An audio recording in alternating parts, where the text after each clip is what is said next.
Hi everybody. I hope you guys are having a wonderful Friday. I'm just this day just feels so amazing. Friday's always my favorite day. It's kind of always been that way. I'm just gonna take a moment to talk about Friday. Like, even though I usually have always worked on Saturdays, so it's not like it was the weekend for me, but Friday is Venus's day, you know, so and Venus, like 2 days ago, just moved into Scorpio, you know, so I want to talk about that because, like, right now the topic of discussion, hey, how are you, Jim bro? So glad that you're on. Lilith has moved into Capricorn today. So Capricorn and the astrological sign of Capricorn and Scorpio have the angle that they make to each other, those signs, is called a sextile. And so Venus, our love goddess, our heart, you know, what brings people together, what tells us about our feelings and what brings us pleasure and beauty and self-worth, you know, is having a conversation with Lilith. And Lilith is the part of us that is free, you know, so I think it would be really good first to talk about who Lilith is, because you know, first of all, when, you know, we're talking about the different signs, the astrological signs, you know, or the goddesses, you know, basically what these are their archetypes. Archetypes, you know, some of you may be familiar with the Myers-Briggs, you know, like the different personality tests that you can take, and then it'll give you like EN, you know, PF or ENL or whatever, you know, and so this is a type of it's an archetype, and what archetypes are is they're prototypes that exist within the human psyche, within everybody. Like, the collective consciousness contains these archetypes. So there's an archetype of the warrior. You know, everybody understands what a warrior is. Everybody actually has this inside of us, you know, depending upon how comfortable we are with that energy, you know, is what makes us all different and unique, you know, but we all have it, you know, and it all is expressed in some way in our life. And then we all have a lover archetype, you know, we all have a mother or a father or an authority figure or a king or a queen or a child, an innocent, you know, these are all different archetypes. And so that's all that gods and goddesses and even the different signs really connect us to, are these different voices. It's almost like colors on a palette, you know, so it's like, you know, when we have all these different colors that we can choose from, and, you know, so it's like our masterpiece, you know. So, you know, if I want to bring in a lot of, you know, like, let's say, like the queen, you know, I've been talking a lot, you know, about the queen archetype a lot. You know, this is how I'm actually creating my life, is by choosing to, you know, get in touch with that archetype that's in my soul and bring that out into the world. Okay, so that's archetypes. And so Lilith, her myth, and she's an archetype of the voice inside of us that wants freedom.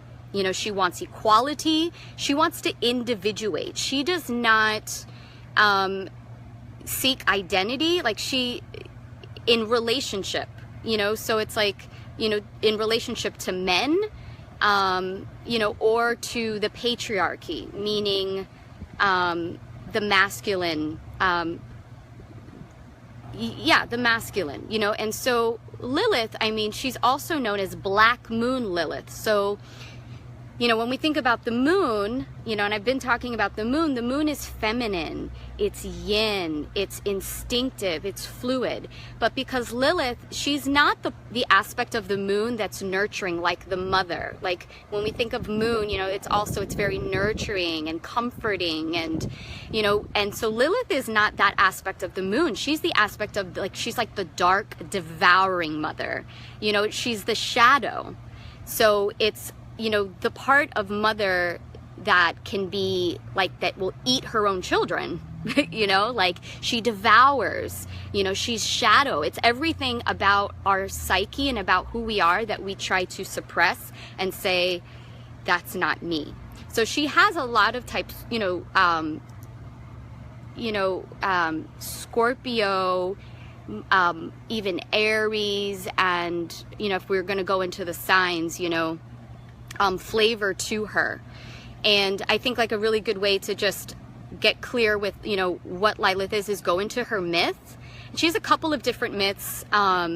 You know, the Hebrews have a myth about her, and I'll give this story, and then I also really want to go into the Babylonian myth, because they both give a really good understanding of, you know, of the Lilith archetype and what role she plays in our world today, as we're in this Aquarian age, and everybody is wanting to, you know, we're moving towards equality, you know, where we're bypassing, like, even like, you know, the gender, the whole like transgender movement that's up. This is about equality. It's like really equalizing our feminine and masculine qualities within us, you know, for both men, quote unquote men, and women, you know. This is a very Aquarian type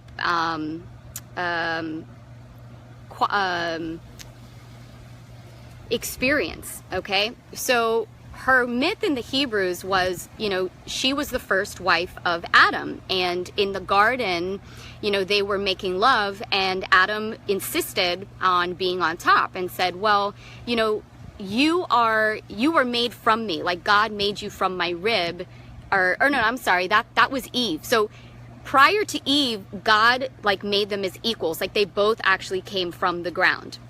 And that was her, you know, her argument was that, wait a minute, like we're equals, like, you know, you're not more important than me, you're not more powerful than me. And again, this is like, he is a symbol for the masculine. Hey, hi Daphne, I'm so glad that you're on here. Mwah.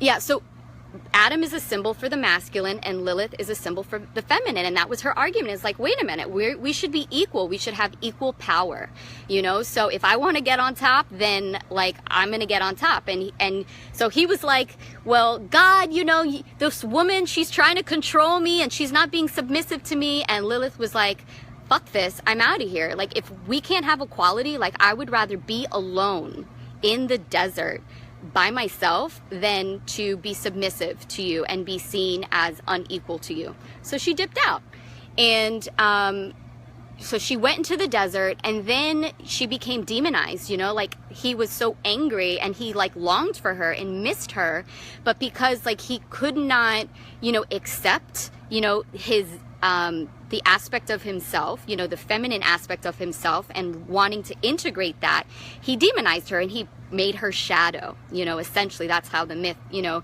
so they would blame her, you know, for any like babies that died, you know, was a Lilith. It was like this evil spirit, this like air quality that would fly in through the night and that would seduce men in their sleep, make them ejaculate. They would lose their essence, lose their power, or she would come in and like, you know, babies would die in the middle of the night and they would blame it on Lilith.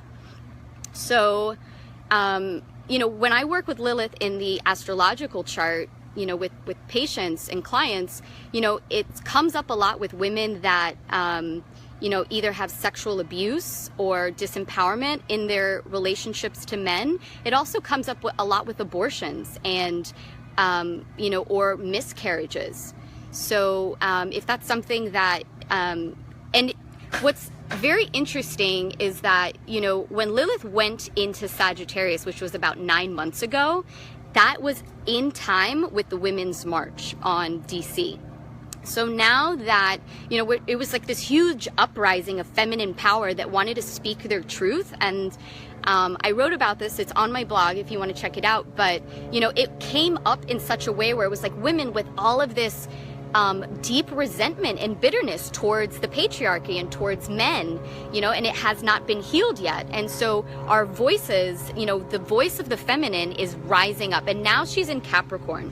So this voice is now, instead of it being in Sagittarius, which, you know, can, you know, is a lot about the legal system you know, which is why there was the march on, you know, on Washington, you know, and a lot of different bills and things being passed, you know, about, you know, birth control and things like that, right? So it was the legal system. But now she's in Capricorn, which is about the government.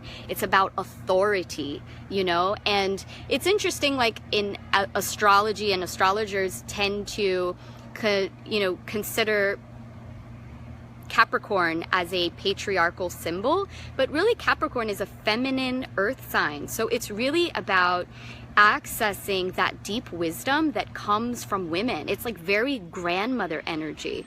So this is what Lilith is wanting to reawaken in the subconscious of our culture right now, is our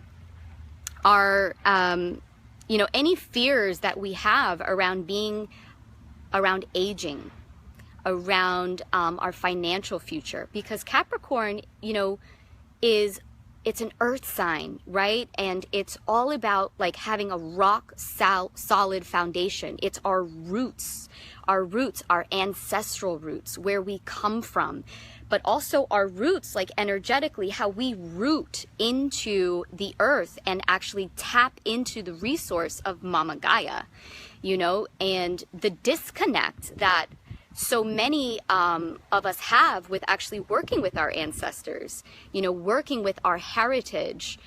So it's possible that a lot more illumination is going to come with tapping into, well, where do I come from? Where is my family background from? What is my relationship to my parents, my grandparents, those that have died and gone beyond me? What were they?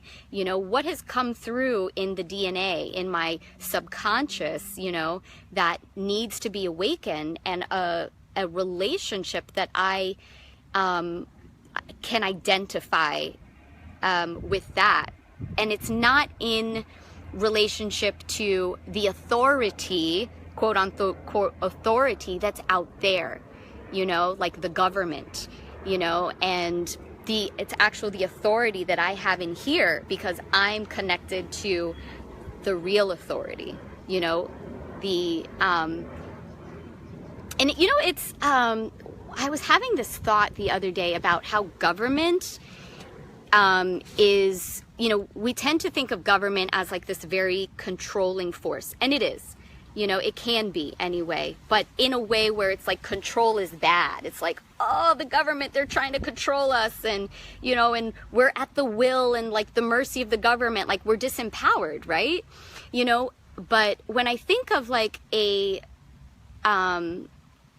the government really is more of it's supposed to be in service to us, right? And so if we have a complex that the government is like bad, you know, and our government sucks and blah, blah, blah, blah, blah, right? What does that say about us and our own governing body, you know, meaning our own authority? Like, what is our relationship to our own authority, to our own ability to write and authorize our own story?